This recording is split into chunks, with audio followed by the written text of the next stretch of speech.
Hello అండి, next collection చూద్దాం. Customization item. So మన దగ్గర కస్టమైజేషన్ జరిగినవి అనమాట. సో క్రాప్ టాప్ మనకి ఇది వచ్చేసి ఫస్ట్ టాప్ చూద్దాము.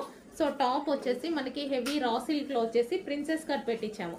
సో మనకి ప్రిన్సెస్ కట్ పెట్టించి కింద ఫ్రిల్స్ పెట్టించాము అండ్ హ్యాండ్స్ అనేది 3/4 హ్యాండ్స్ ఎల్బో హ్యాండ్స్ పెట్టించాము. సో ఈ విధంగా అయితే బ్లౌజ్ ఉంటుంది. ఇది వచ్చేసి బ్లౌజ్ అండ్ మనకి బ్లౌజ్ కూడా ఇక్కడ వరకు కవర్ అయిపోద్ది అనమాట. సో దీనికి దుపట్టా కూడా అవసరం లేదు క్రాప్ టాప్ కి. అండ్ దీనికి వచ్చేసి ఇది మనకి క్రాప్ టాప్. సో చాలా అంటే చాలా బాగుందండి. సో క్రాప్ టాప్ అయితే చాలా సూపర్ గా ఉంటుంది. ఆర్గాంజా మెటీరియల్ మీకు కనిపించేది మొత్తం వీవింగ్ అండి. సో మీకు క్రాప్ టాప్ లో ఏదైతే కనిపిస్తుందో ఇదంతా వీవింగ్ అనమాట. సో ఇది వచ్చేసి వర్క్ వస్తుంది, silver zari work. So flair చూసుకున్నట్టయితే ఫ్లెయిర్